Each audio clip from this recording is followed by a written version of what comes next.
everybody, Brian David Marshall here in the Tournament Center at Pro Tour Journey into Nyx in Atlanta, and I'm here to tell you that certain things in life are always true. Water is wet, magic is awesome, and Shaheen Soorani is playing Esper Control. All the time.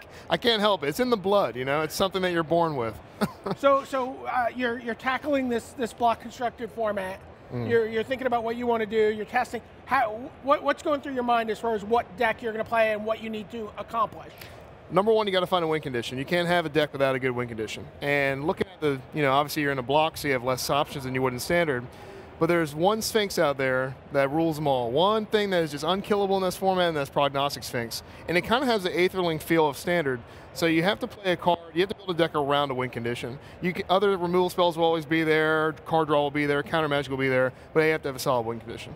So. Okay, so I'm going to give you a little bit of guff here. Let's take a look at the first slide and take a look at these cards. Let's cover that one up. This is not the right slide at all. This is from an earlier. This is from our preview, so we'll get the right slide queued up. That one's in there anyway. But the card. The card that we're talking about it's preordained part 2, isn't it? Yeah. Sometimes you got to bite your tongue, and sometimes you got to swallow the words you said earlier, and I am. So you had a lot of unkind words for Ashiok Nightmare Weaver in your early assessments of this block. Right. So tell me about what you thought was wrong with it, but how'd you turn around on it? Well, I still think it's not the greatest in standard, but after playing it and block a lot, I've gotten some respect for the card. You always look for certain things with the Planeswalker, protecting itself or producing card advantage being the big things, and Ashiok doesn't really do that too well. But the fact that it's 3 mana in a format that's going to be quite slow is phenomenal. If you lead off with a Thoughtseize and block and then play something like Ashiok, you're going to produce so much card advantage from that card by taking their creatures and putting them directly into play, or against a control mirror where they literally have a few downfalls, but they have to fight through your dissolves, your Thoughtseizes, and then you can get to the ultimate, and then that's game over. You mind twist them, they're done. Right. So Ashiok went from, I guess, unplayable standard in my opinion to probably one of the best cards in block.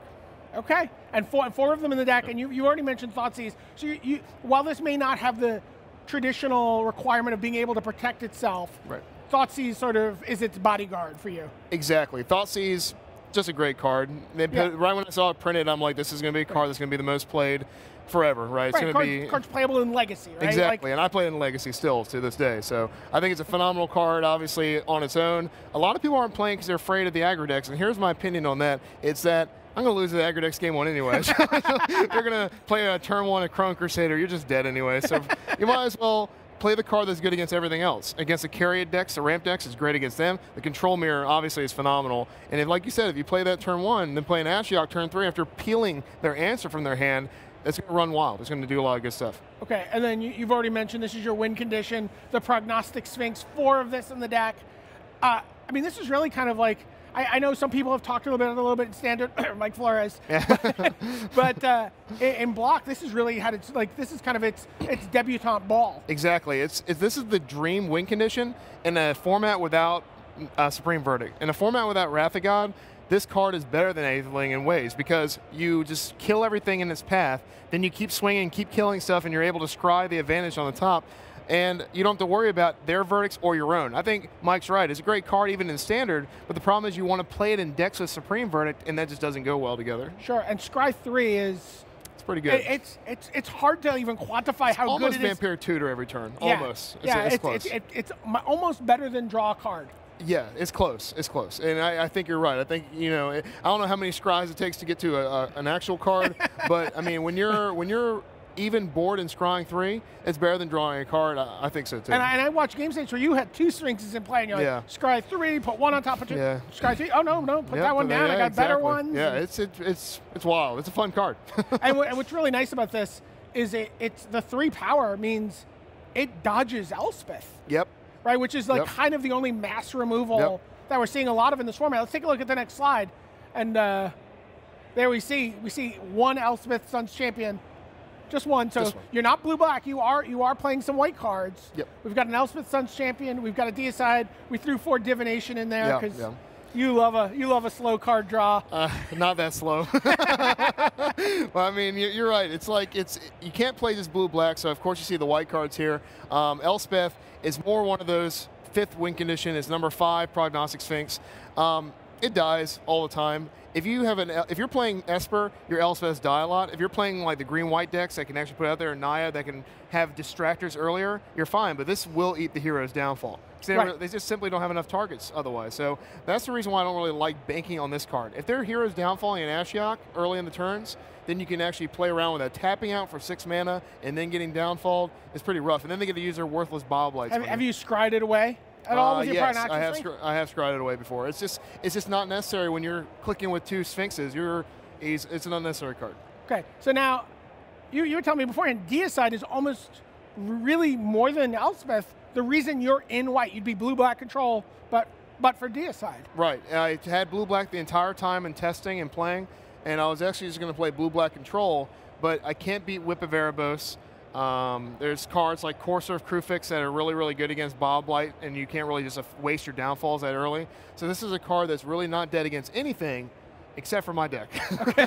Do you promise to jump up, yell out some kind of war cry and run around the room if you get a god with it? Oh, yeah, sure, I'll do that. All right, absolutely. Absolutely. I'll be listening for this. Especially if it's some aggro god, you know? Like Iris? Exactly. I'll feel bad about killing a blue-white god, but not Iris. It's gone. Okay, so no rewind in this format for you, Shaheen. No rewind. But you combine these, you kind of... So you got 1 Nullify, 4 Dissolve for your counter magic. We couldn't sell you on a countermand? No. I think you barely sold me on Nullify. But the reason why Nullify is so great is because when you're playing cards that people aren't expecting, you get extra value added to it. It's almost incalculable how much value you get. Right. Turn 2, you really can't Nullify, but even when you go Scryland on turn 3, and then have 2 blue open, and then able to Nullify, they're going to play their best card into it because they're not expecting it. It also stops, Bestow, which gives you additional silence to Believer, or Believer's kind of additional effect of that.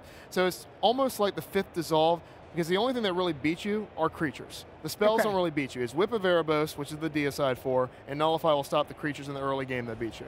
Okay, and then Dissolve just solid? Solid. If it's played in Standard, it's in my deck. Okay, and again, we're seeing a lot of scry here. Yeah. So something like 1 Nullify, 1 Elspeth's on Champion, 2 of Deicides, you're going to see your cards and really kind of be able to push through your deck a lot. Oh, yeah. Scrying in my deck, almost like I was joking around earlier, you can almost set up your deck. You scry so much. You're like, scry 3, scry 3, scry 3, scry 1. And it's so... At first, when the lands came out, everyone was a non-believer, including myself. Right. When they saw us coming to play tap land, and you're like, I don't really like, how good Scry 1? And the answer is, it's good. Yeah, Scry 1 is good. Spoiler, Shaheen really likes the Scry I love lands. scrying. It's like drawing cards. It's like a third of a card. Let's give it a third or a fourth of a card. So black removal, you talked about blue-black, Bile Blight, 4 copies.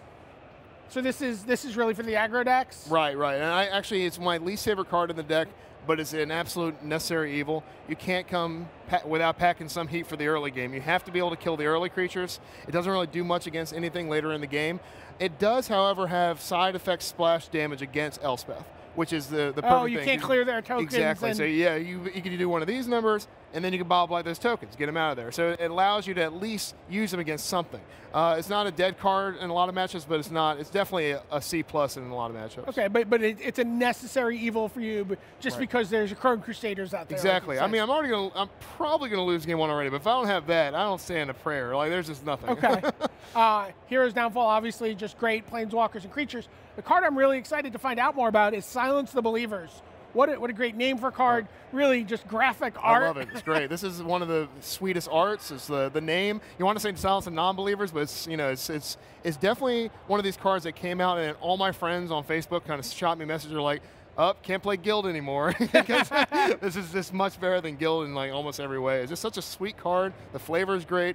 Exiling it and the ability to remove auras, that's obviously more impactful in block. But in Standard, I've lost to a Boon State or 2, and just having the ability to deal with that is just really good. Let me ask you a question. Have you been able to strive this card? Have you been able to activate the strive ability? I've killed 3 creatures with this card. What? Yeah. I'm losing. In this tournament? Not in this tournament. I'm sorry, in testing. Sorry. Okay. No, not in this tournament. This tournament, I've not done that yet. Because I would have expected the war cry and lap around the room. Let's go get the witness here. No. It was in testing, and like you're able just to do it at instant speed too, which is obviously making it better than Guild as well. So it's just a sweet card all around. All right, let's take a look. And so Scrylands, 12 Scrylands. 4 Temple of Deceit, 4 Temple of Enlightenment, and 4 Temple of Silence. 12 Scrylands. You really like Scry. I do, and there's actually 2 other ones Wait, hiding there what? somewhere. Let's see the next slide.